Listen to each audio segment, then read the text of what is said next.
All right, let's get into it. So who am I?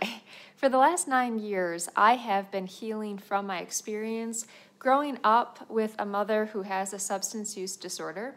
I spent my whole life taking care of everybody else. My 20s were dedicated to raising my sister and keeping my mother alive and our family together. And when I finally got to a point where I got educated about addiction and the effects on families and about being an adult child of an alcoholic, I had this moment, this realization that I have no idea who the bleep I am. At the time of that kind of awakening, oh, my dog just popped up here. Say hi, Rocco.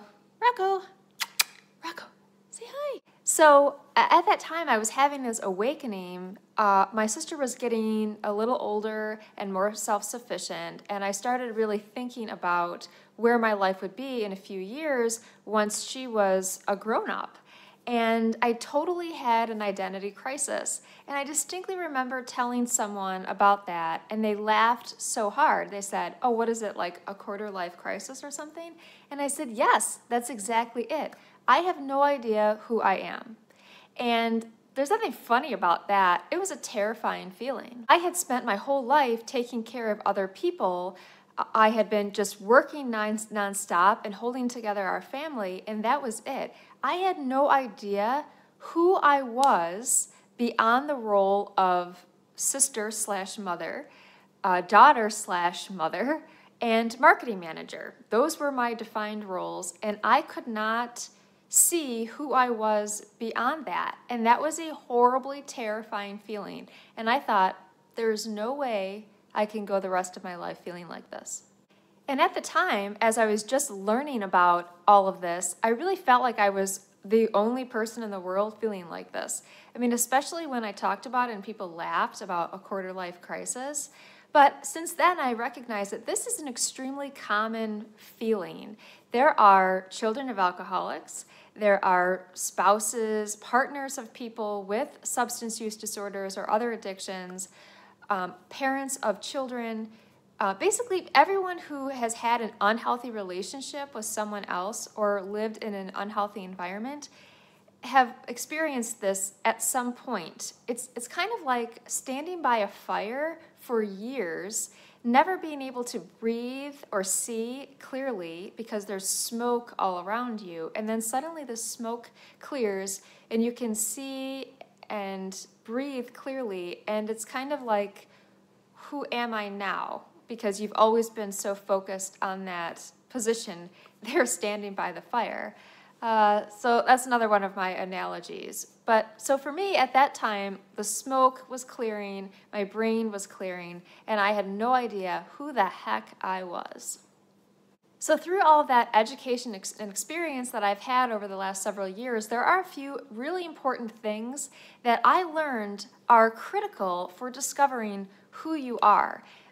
You, truly who you are, may be buried under layers and layers of codependency and just abuse and terrible things that have happened to you as a result of your life circumstances. And it takes some intentional work to unbury or even create who you are.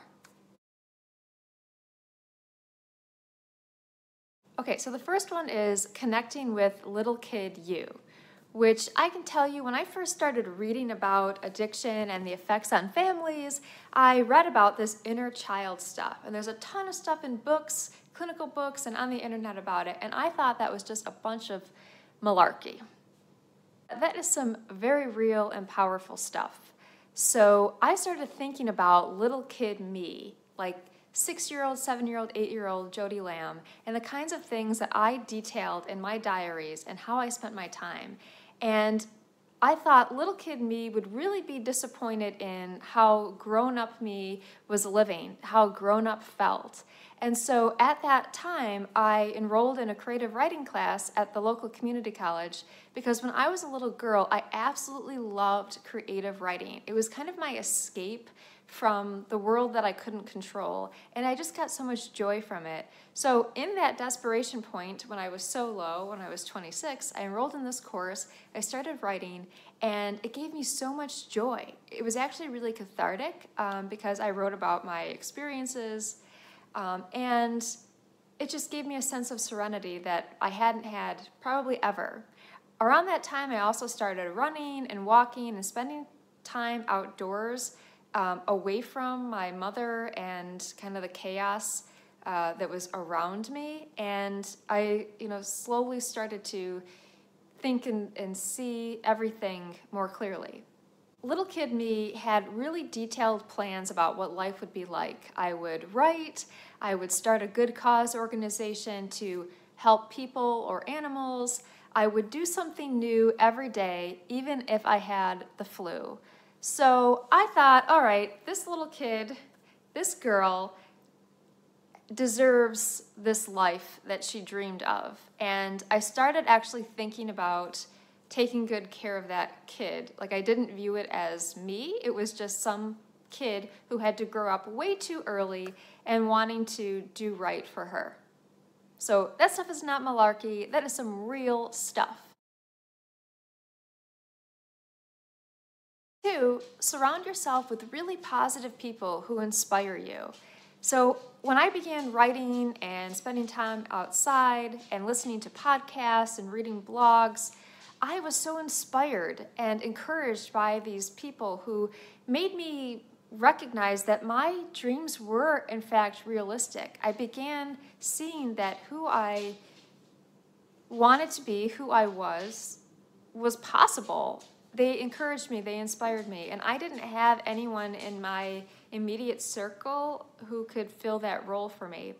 I wouldn't be an author, I wouldn't be writing, I wouldn't be speaking to you right now if I hadn't met awesome people who shared my interest and believed in me. And I just really believe that's an important part of the early days and today, to always have positive voices. 3, learn how to take really good care of yourself. So I have learned the extreme importance of sleeping enough, of eating right, of exercising. I never understood these basics because I was too busy taking care of everyone else.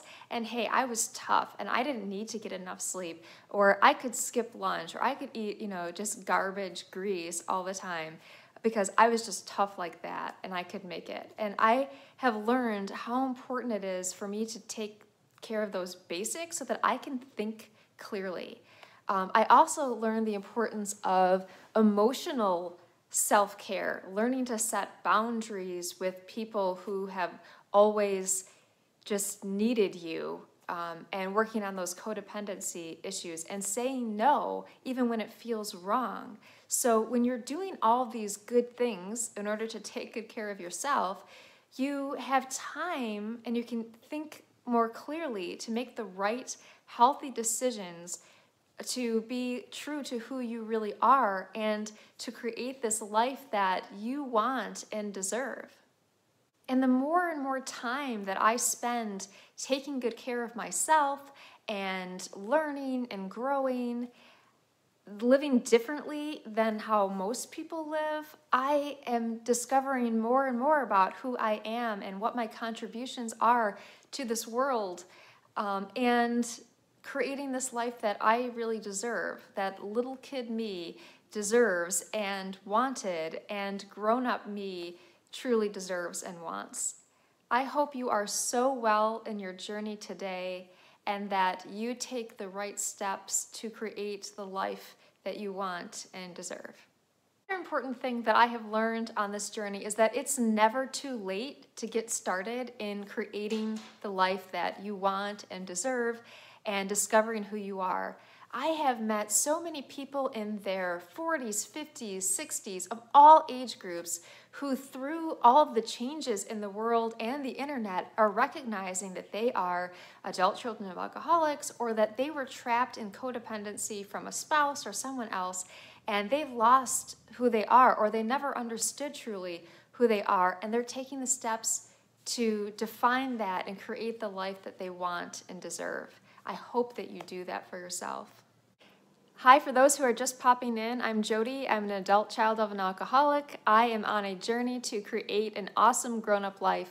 I hope you are too. Subscribe for alerts for my videos every week and follow along in my journey to create this awesome life that I deserve and you deserve.